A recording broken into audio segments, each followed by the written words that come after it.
At first, it was only meant to help, a backup, a temporary solution, something to rely on, just until things returned to normal. But normal never really came back.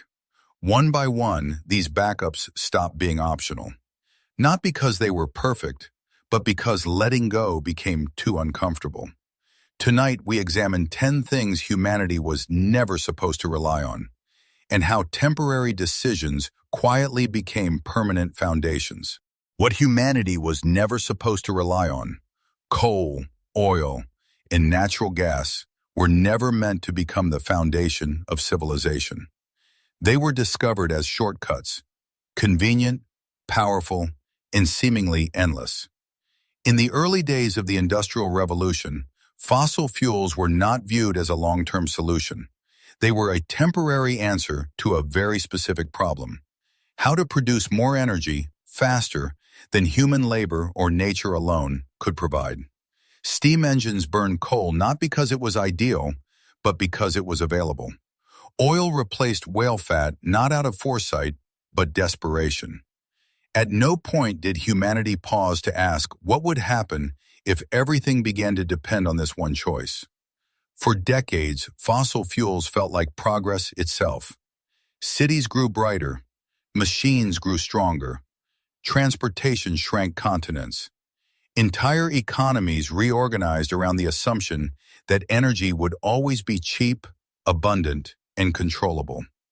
The idea that these fuels would ever run out or cause harm beyond local pollution felt abstract, distant, almost academic. Reliance crept in quietly. Homes were designed around constant electricity. Food systems began depending on fuel-powered transport. Global trade assumed uninterrupted shipping. Military power reshaped itself around oil supply lines. Even peace became tied to access. Fossil fuels stopped being one option among many and became the invisible backbone of modern life.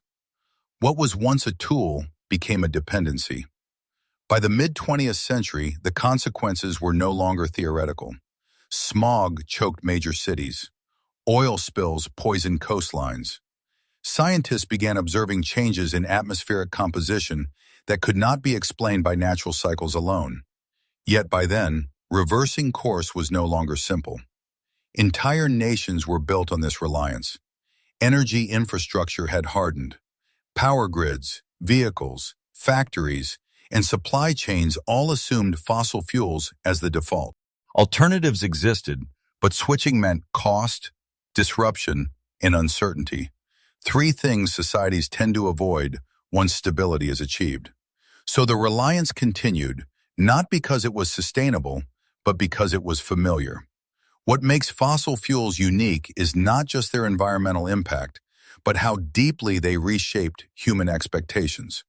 Civilization learned to expect instant energy, growth without pause, consumption without consequence.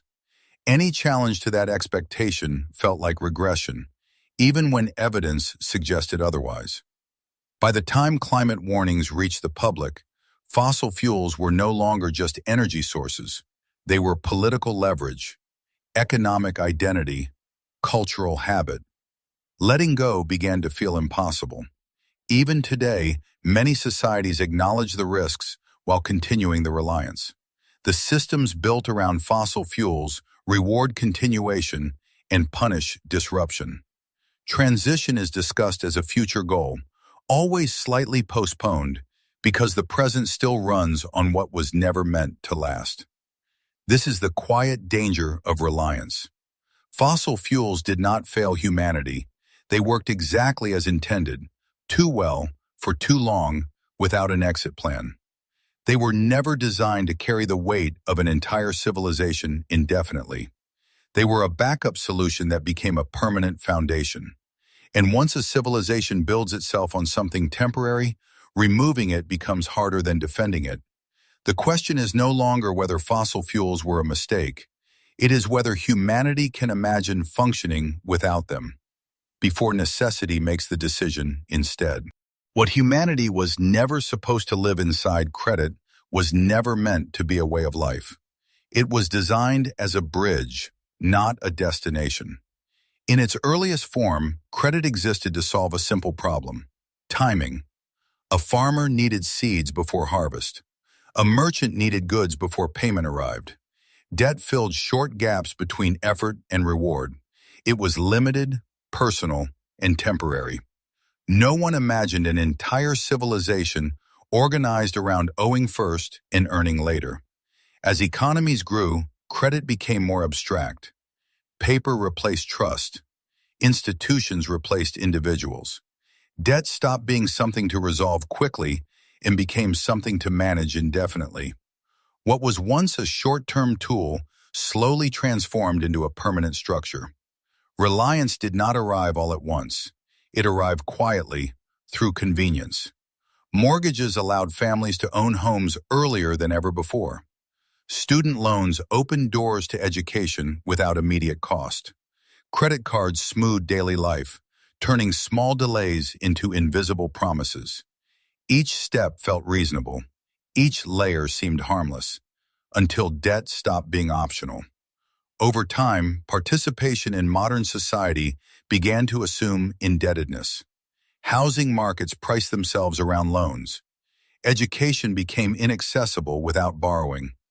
Businesses relied on credit lines not just to expand, but to survive month to month. Governments themselves normalized deficit spending, pushing repayment beyond the visible horizon. Debt shifted from a tool to a condition. What made this system powerful was not force, but normalization. Debt was reframed as responsibility. Good debt versus bad debt. Manageable debt. Necessary debt. The idea of operating without it began to sound unrealistic, even naive. Entire generations were raised inside this framework. Work was no longer just about producing value. It was about servicing obligations. Choices became constrained by repayment schedules. Risk-taking narrowed. Freedom was postponed. Life decisions aligned themselves not around opportunity, but around interest rates. And yet the system persisted because it worked, at least on the surface. Credit allowed economies to grow faster than savings alone ever could. Consumption surged. Innovation accelerated. Short-term prosperity masked long-term fragility. The constant expansion required constant borrowing, creating a cycle that could not easily slow down without consequences. This is where reliance became dangerous. Debt systems demand growth to remain stable. When growth slows, pressure increases. Defaults ripple. Crises emerge. Each collapse is framed as an exception, a failure of regulation or behavior, rather than a structural dependence on perpetual expansion. Instead of questioning the reliance itself, societies doubled down. Bailouts replaced accountability. Interest rates were adjusted. New forms of credit were introduced to stabilize the old ones. The system survived not because it was healthy, but because it was too embedded to fail cleanly. Credit became the air modern economies breathe. What was never intended was this level of saturation, a world where nearly every milestone begins with a loan, and stability means staying ahead of interest rather than finishing repayment. Debt was meant to bridge time, not dominate it. Yet stepping away now feels almost impossible. Without credit, housing markets stall, education contracts, businesses collapse, governments struggle to function. The reliance has grown so deep that removing it threatens the very systems it once supported. This is the paradox of credit. It enabled modern life, but in doing so, reshaped it around obligation instead of ownership, around promise instead of presence, around future labor instead of present capability. Credit was never meant to define how humanity lives. It was meant to help occasionally. But when a backup becomes the foundation, escape is no longer a choice, only a reckoning delayed. The question is not whether debt is useful. It is whether a civilization can remain stable when nearly everything it depends on is already owed. What humanity was never supposed to surround itself with. Plastic was never meant to last forever. That was the point. When it first appeared in the early 20th century, plastic was celebrated as a solution, not a problem. It was cheap, flexible, and remarkably durable. A miracle material designed to replace scarce natural resources like ivory, rubber, and wood. Plastic promised efficiency, accessibility, and progress. No one imagined it would become permanent. In its earliest uses, plastic was practical and limited. It appeared in electrical insulation, medical tools, and industrial components where longevity was an advantage. The idea that it would flood everyday life, packaging, clothing, food containers, seemed unnecessary, even excessive. But convenience has a way of expanding. As mass production accelerated, plastic slipped into daily routines almost unnoticed. It wrapped food, protected goods, and reduced costs. Disposable items were framed as hygienic and modern. A culture built on speed and efficiency embraced a material that never complained, never degraded, and never asked to be replaced carefully. Reliance did not feel like reliance at first. It felt like progress. Entire systems reorganized themselves around plastic's reliability. Global shipping assumed lightweight packaging. Food distribution depended on extended shelf life. Medicine leaned into sterile, single-use tools. Plastic became the invisible scaffolding holding modern logistics together. And then it started to accumulate. Unlike organic materials, plastic did not return to nature. It broke down, but it did not disappear. Each discarded item remained, fragmented, scattered, persistent. Landfills grew. Oceans absorbed millions of tons. Wildlife encountered a material evolution had never prepared them for.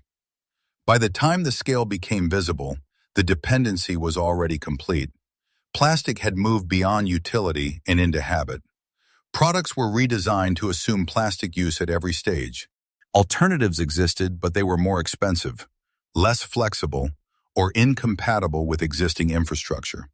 Removing plastic meant redesigning entire supply chains, not just individual products.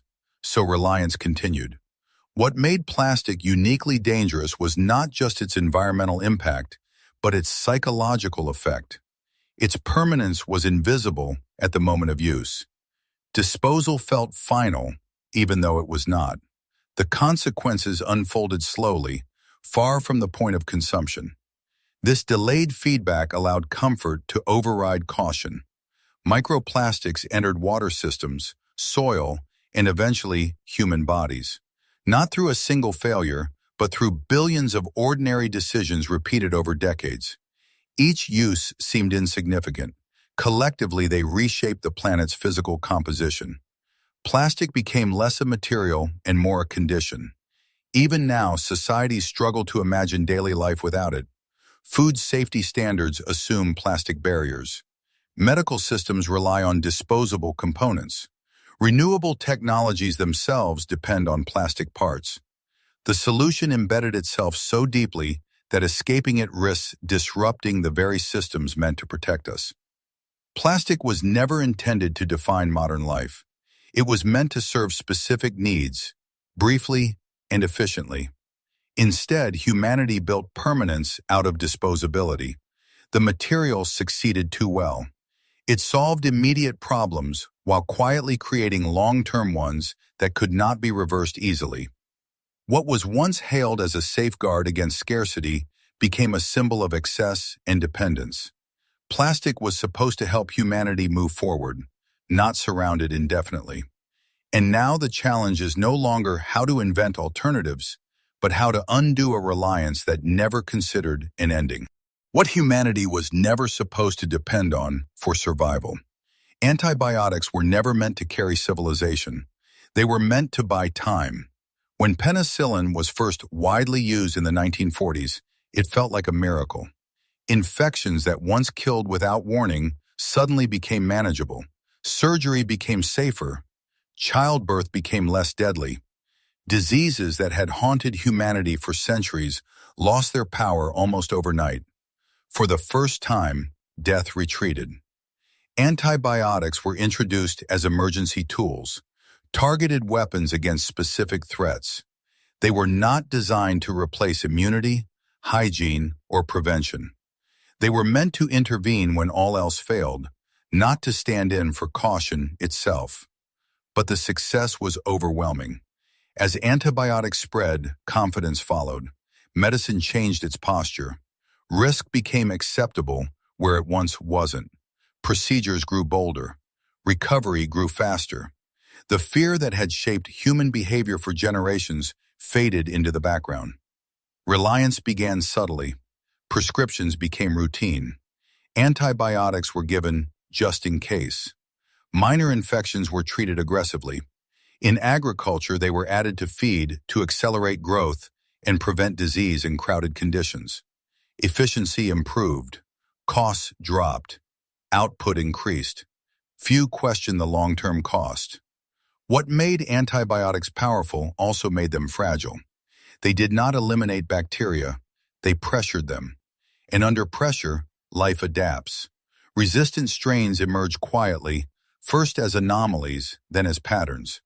Each new antibiotic solved the problem temporarily, but the window of effectiveness grew shorter. The reliance deepened anyway.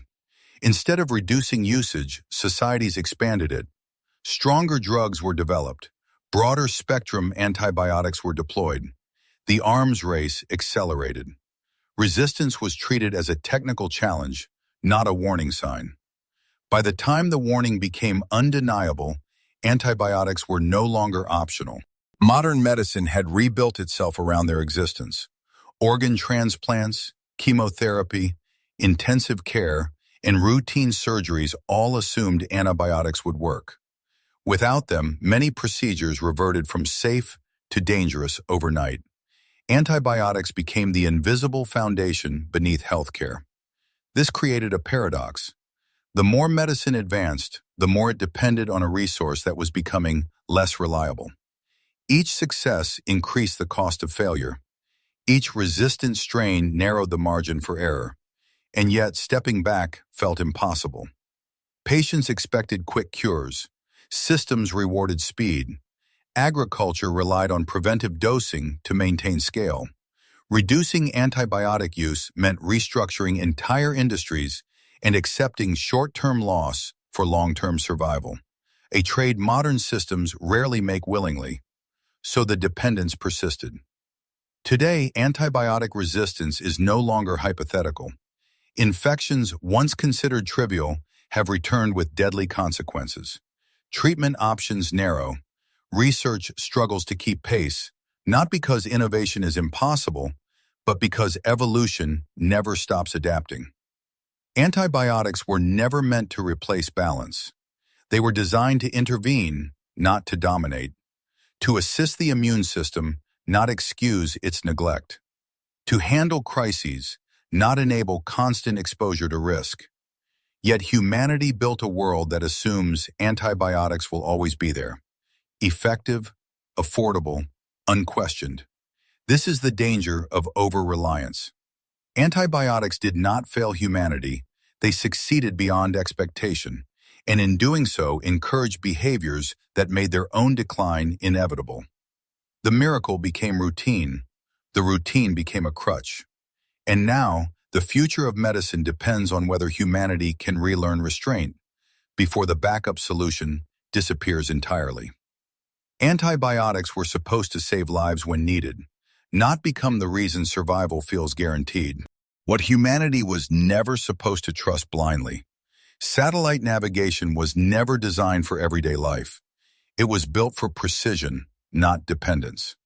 When GPS technology first emerged, its purpose was narrow and strategic. It existed to guide military assets, synchronize operations, and provide positioning advantages in environments where mistakes were costly. Accuracy mattered. Convenience did not. Civilian use was an afterthought, restricted and imprecise.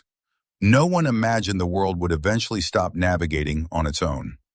As satellite signals became publicly accessible, their usefulness expanded rapidly. Ships corrected their routes. Aircraft refined their landings. Surveyors mapped terrain with unprecedented accuracy. Each application felt like an upgrade, safer, faster, more reliable than human judgment alone. Reliance did not feel dangerous. it felt smart. Gradually, GPS slipped into daily life. Cars stopped using maps. Phones replaced local knowledge. Logistics systems synchronized deliveries to the second. Financial networks time-stamped transactions using satellite clocks. Emergency services optimized response times through real-time positioning. The signal became invisible and indispensable. What was once a specialized aid became an assumed constant. Infrastructure was redesigned around continuous availability. Drivers followed instructions without understanding routes. Pilots trusted instruments more than intuition. Entire industries aligned their efficiency around satellite precision. Navigation stopped being a skill, it became a service. This shift carried an unseen risk. Satellite systems were never designed to be infallible. Signals are weak, they can be disrupted by solar activity, interference, jamming, or simple technical failure. Accuracy depends on complex networks operating perfectly, continuously, and without interruption. And yet contingency plans quietly disappeared. As confidence grew, redundancy shrank. Analog backups were phased out.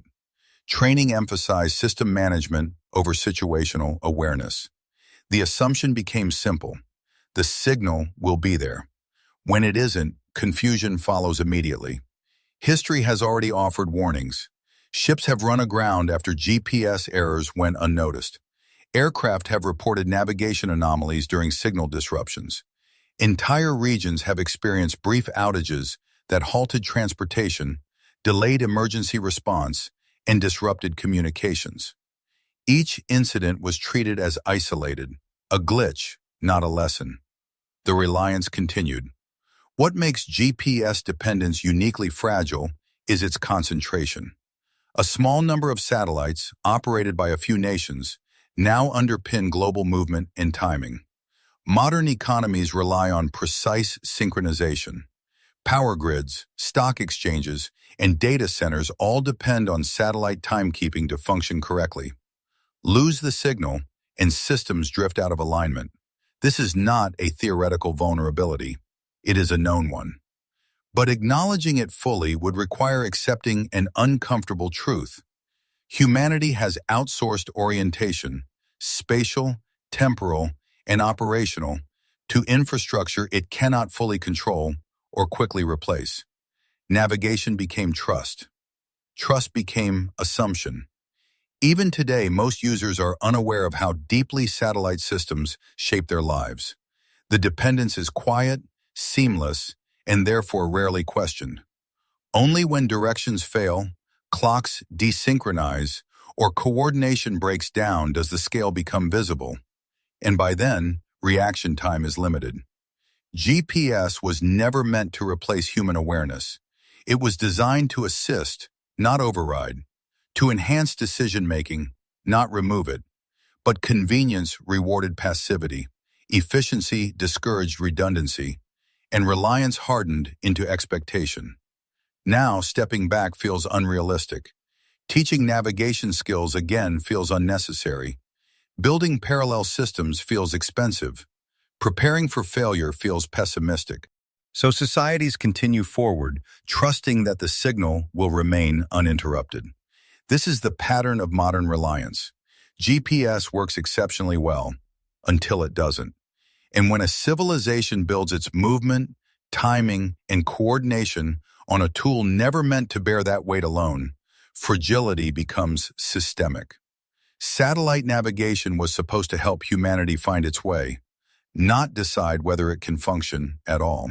What humanity was never supposed to lose all at once.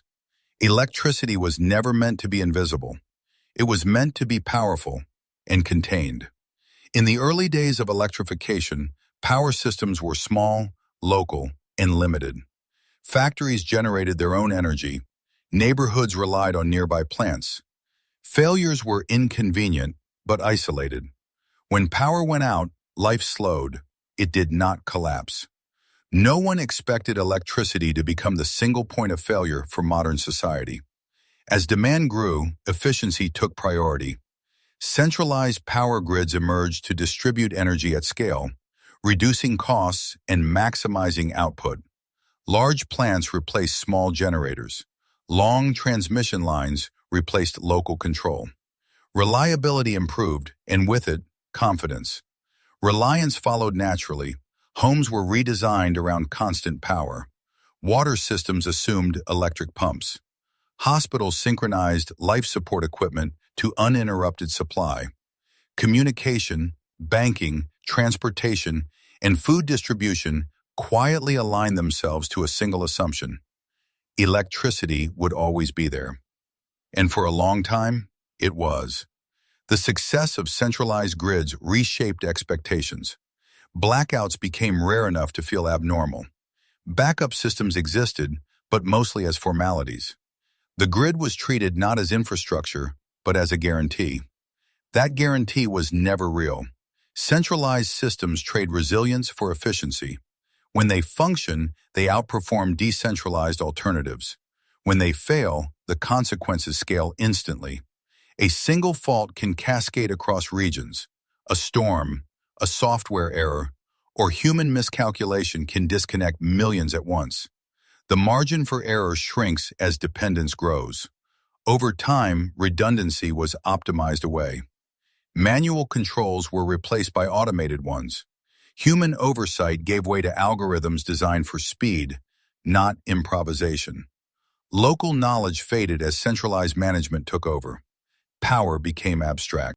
What makes this reliance uniquely dangerous is how deeply electricity underpins every other system.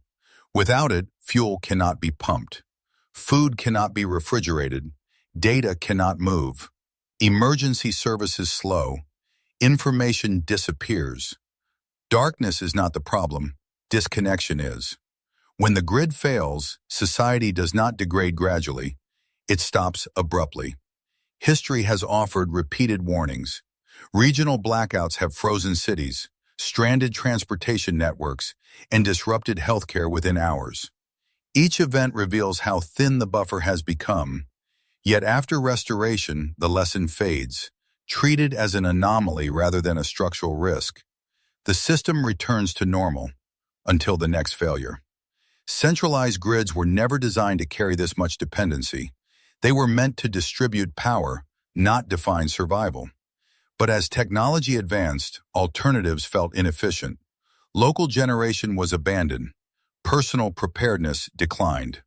The grid absorbed responsibility by default. Convenience replaced resilience. Today, even efforts to modernize energy, renewable sources, smart grids, often reinforce centralization rather than reduce reliance. Efficiency improves, control tightens, complexity increases. And with complexity comes fragility that is harder to predict and harder to fix quickly. The paradox deepens. The more advanced the grid becomes, the more catastrophic its failure feels. Recovery depends on specialized expertise, distant infrastructure, and time, none of which are available during sudden collapse. Electricity was supposed to empower humanity, not suspend it. Centralized power grids succeeded because they made life easier, cleaner, and faster. But in doing so, they taught society to stop thinking about energy entirely. What was once a visible force became an invisible dependency, and invisibility breeds complacency. The question is no longer whether centralized grids are efficient. It is whether a civilization can afford to place so much of its existence behind a single switch. Power was meant to flow, not decide whether everything else can. What humanity was never supposed to think through. Social media was never designed to tell humanity what mattered. It was meant to connect people, not decide what they see. In its earliest form, social media followed a simple logic. Posts appeared in chronological order. Content surfaced because someone chose to share it, not because a system decided it deserved attention. The platforms felt neutral, almost passive, digital spaces where human intention shaped the flow. That balance did not last. As platforms grew, volume replaced intimacy. Too many posts, too many users, too little time. Algorithms were introduced as a solution, not a strategy. They filtered content, ranked relevance, and optimized engagement. The goal was efficiency. Show users what they were most likely to care about. Reliance felt reasonable. At first, algorithms saved time. They reduced noise. They helped people find content aligned with their interests. What appeared on the screen felt personal, even intuitive. The system seemed to understand the user better than the user understood themselves. That feeling became the hook. Gradually, algorithms stopped responding to behavior and began shaping it. Content that provoked reaction rose. Content that encouraged reflection sank. Emotional intensity outperformed accuracy. Speed outperformed context. What mattered most was not truth, but engagement, and engagement became currency. Entire industries reorganized around algorithmic visibility. News outlets optimized headlines. Creators tailored messages. Politicians adjusted rhetoric. The system rewarded whatever kept attention longest, regardless of consequence. Human communication began adapting to machine preference. This was never the plan. Algorithms were not designed to guide collective perception. They were tools for sorting information, not defining reality. But as reliance deepened, they became the primary interface between humanity and the world's events. Most people no longer encounter information directly. They encounter what the algorithm selects. This dependence carries a subtle danger. Algorithms do not understand meaning. They detect patterns. They amplify signals. They reinforce what already performs well. Over time, this creates feedback loops where certain narratives dominate not because they are accurate, but because they are effective. The result is fragmentation. Different groups experience entirely different versions of reality, shaped by invisible systems optimized for engagement rather than coherence. Shared understanding erodes. Nuance disappears. Extremes feel normal because moderation performs poorly. And yet the system persists. Why? Because it works for platforms. Attention stays longer. Interaction increases. Revenue grows. The costs are distributed socially, psychologically, and politically, making them easy to ignore and hard to assign. Dependence becomes structural. Stepping away feels isolating. Being unseen feels like irrelevance. Communication itself now assumes algorithmic mediation. To speak is to optimize. To exist publicly is to perform for a system that decides reach. Even awareness does not break the reliance. Users may know algorithms influence them, yet continue to trust the feed. Creators may resent the system, yet depend on it to survive. Institutions may criticize its effects, yet rely on it to communicate. The system embeds itself not through force, but through necessity. Social media algorithms were never meant to shape thought. They were meant to organize content, nothing more. But when a civilization allows invisible systems to prioritize attention at scale, those systems inevitably influence belief, memory, and meaning. This is the quiet power of dependence. Algorithms do not tell humanity what to think. They decide what is seen and what is not. And when visibility becomes the gatekeeper of relevance, the question is no longer whether the system is biased, but whether human perception can remain independent at all. Social media was supposed to connect humanity, not quietly decide what reality feels like. What humanity was never supposed to build everything around, rare earth minerals were never meant to matter to everyday life. They were obscure elements, buried deep, used sparingly, and rarely discussed. For most of human history, these materials were irrelevant. They had no obvious role in construction, agriculture, or survival. Even as science advanced, rare earth elements remained laboratory curiosities, difficult to extract, costly to process, and unnecessary for most technologies. No one planned a future that depended on them. That changed quietly, without announcement. As modern technology pursued smaller, faster, and more efficient designs, rare earth minerals became essential. They enabled powerful magnets, precise sensors, advanced batteries, and compact electronics.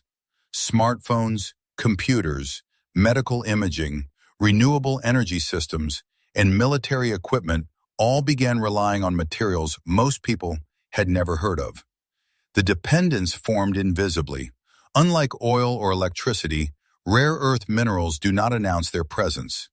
They are hidden inside devices, sealed within components, dispersed across supply chains. Their importance is not felt until they are missing, and by then, substitution is rarely possible. What made this reliance especially fragile was concentration. Rare earth minerals exist globally, but economically viable extraction does not. Processing them is complex, environmentally damaging, and tightly controlled. Over time, production centralized, supply chains narrowed. Entire industries began depending on a small number of sources, operating under the assumption of uninterrupted access. Efficiency replaced resilience once again. As technologies advanced, designs optimized around these materials rather than alternatives. Engineers assumed availability. Manufacturers assumed stability. Governments assumed markets would self-correct. Rare earth minerals quietly shifted from optional inputs to structural necessities. And yet, they were never meant to carry that weight. Disruptions revealed the risk. Export restrictions, trade disputes, and geopolitical tensions exposed how thin the buffer truly was. A material measured in grams suddenly held the power to delay factories, stall energy transitions, and weaken defense systems. The consequences were disproportionate to the size of the resource. What makes rare earth reliance uniquely dangerous is its rigidity. Unlike fuel, these materials cannot be easily stockpiled long-term. Unlike software, they cannot be patched or updated. And unlike labor, they cannot be quickly retrained or replaced. They are either available or they are not. Even efforts to move towards sustainable technologies increase dependence.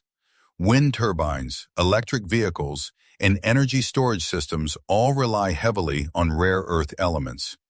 The path away from one dependency quietly deepened another. This was never part of the original promise. Rare earth minerals were meant to enhance performance, not determine viability. They were supposed to improve efficiency, not dictate whether systems could function at all. But once adoption crossed a threshold, redesign became prohibitively expensive. So the reliance hardened. Today, entire sectors operate under the assumption that rare earth supplies will remain stable indefinitely. Contingency planning is discussed, but rarely implemented at scale. Alternatives exist in theory, but not at the speed or volume required to replace current systems. Dependence becomes inertia. Most people remain unaware of this vulnerability because it feels distant. Devices work, power flows, technology advances. The minerals stay hidden, quietly sustaining complexity without acknowledgement. Until they don't. Rare earth minerals were never meant to be critical. They were never supposed to become leverage. But when a civilization builds its most advanced tools on resources it barely understands and cannot easily replace, fragility becomes embedded by design. The danger is not that rare earth minerals will disappear overnight. It is that humanity has built systems assuming they never will. And history rarely rewards assumptions made quietly. What humanity was never supposed to feel safe because of insurance was never meant to replace preparedness. It was meant to soften loss, not erase responsibility. In its earliest form, insurance was simple and collective. Communities shared risk when disaster struck. Merchants pooled resources to survive shipwrecks. The system assumed uncertainty was unavoidable and that loss, when it came, would still hurt, just not destroy everything. No one believed risk itself could be outsourced. As societies modernized, insurance became institutional. Contracts replaced trust. Calculations replaced judgment. Risk was quantified, priced, and distributed across populations. The system worked remarkably well. Recovery became faster. Stability improved. Planning felt safer. Reliance followed quietly. Over time, insurance shifted from protection to permission. Activities once considered dangerous became acceptable because coverage existed. Construction expanded into flood zones. Businesses took greater risks. Individuals postponed preparation, trusting policies to absorb consequences. Risk did not disappear, it moved off stage. This shift changed behavior more than policy. Safety was redefined not as prevention, but as compensation.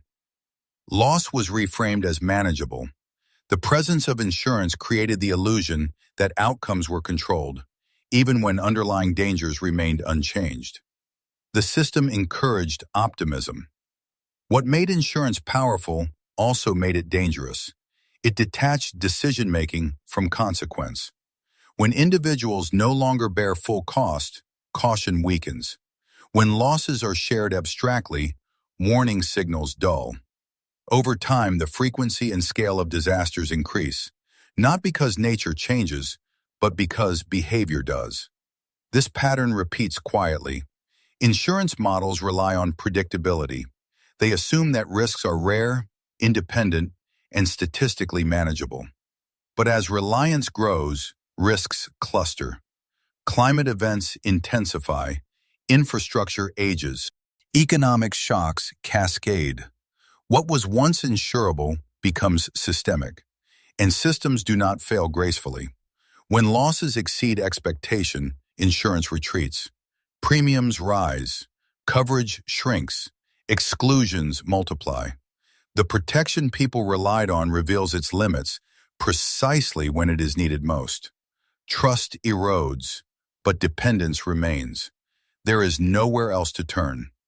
What makes this reliance uniquely fragile is its psychological comfort. Insurance reassures without preventing. It allows societies to continue operating as if vulnerability has been addressed, when it has only been deferred. Preparedness feels unnecessary. Redundancy feels wasteful, until it is not. Entire industries now depend on insurance to function at all. Housing markets assume coverage. Infrastructure projects rely on risk transfer. Governments budget disaster response through insurance mechanisms. The system no longer supports activity, it enables it. This was never the intention. Insurance was designed to manage uncertainty, not encourage exposure. It was meant to reduce suffering, not normalize risk-taking. But when reliance deepens, the boundary blurs. Protection becomes justification, and justification breeds fragility. Today, societies face risks that cannot be easily insured. Cascading failures, long-term environmental damage, systemic collapse. These are not isolated events, they are cumulative. No contract can fully absorb them, yet the reliance persists. Insurance still feels like safety because it delays reckoning.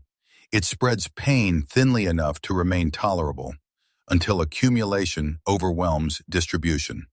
At that point, the system reveals what it always was: a buffer, not a shield. Insurance was never meant to make humanity feel invincible. It was meant to help recover when caution failed. But when a civilization confuses coverage with control, risk does not vanish. It grows quietly, waiting for a moment when calculation can no longer keep up. And by then, compensation is no longer enough. What humanity was never supposed to live under permanently. Emergency technologies were never designed to become normal. They were built to respond, not to remain. In moments of crisis, speed matters more than elegance. Systems are deployed quickly, rules are relaxed, and safeguards are postponed. The priority is stabilization, not balance. Emergency technologies exist to hold things together until normal conditions return. The problem is that normal rarely comes back the same. Throughout modern history, crises have accelerated the adoption of tools that would have faced resistance under ordinary circumstances. Surveillance systems, data collection frameworks, emergency controls, and rapid response infrastructures were introduced as temporary measures, justified by urgency, danger, and uncertainty. At the time, permanence was never discussed. These systems were framed as placeholders. They would be rolled back, scaled down, decommissioned. Their presence was tolerated because it was conditional, tied to an exceptional moment that everyone assumed would end. But emergencies change incentives. Once deployed, emergency technologies prove their usefulness. They provide visibility, control, predictability. Institutions adapt to them. Processes reorganize around them. And slowly, the cost of removal begins to outweigh the cost of keeping them. Temporary becomes convenient. What makes these technologies difficult to reverse is not malicious intent, but structural inertia. New systems depend on the data they generate. New workflows assume their presence. New expectations form around the stability they appear to provide. The emergency fades. The infrastructure remains. Over time, the justification shifts. What was once necessary becomes efficient. What was once extraordinary becomes standard. The language of crisis is replaced by the language of optimization. Rollback is postponed, not because it is impossible, but because it is disruptive. And disruption feels unnecessary once stability is restored. This pattern repeats across domains. Technologies introduced to monitor threats become tools for management. Systems built to track emergencies become mechanisms for routine oversight. Data gathered for protection becomes valuable for prediction, planning, and control. The original boundary dissolves. Emergency technologies were never meant to define daily life. They were designed without the checks and balances that long-term systems require. Their speed comes at the cost of nuance. Their power comes at the cost of consent. But once embedded, questioning them feels risky. Removing an emergency system feels like inviting danger back in. Even when the original threat has passed, the fear remains abstract but persistent. The system becomes a reassurance, a reminder that action was taken, that preparedness exists. This is how reliance hardens. Over time, societies stop distinguishing between emergency posture and normal operation. Exceptional tools become background features. The threshold for declaring necessity lowers.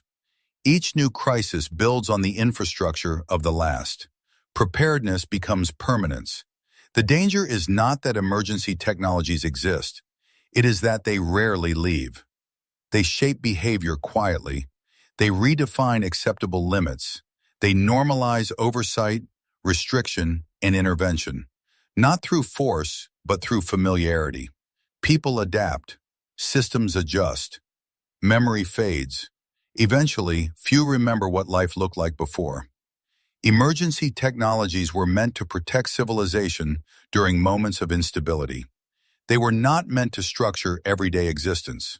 But when temporary solutions solve immediate problems effectively, the incentive to dismantle them disappears. What remains is a world built on extended exceptions.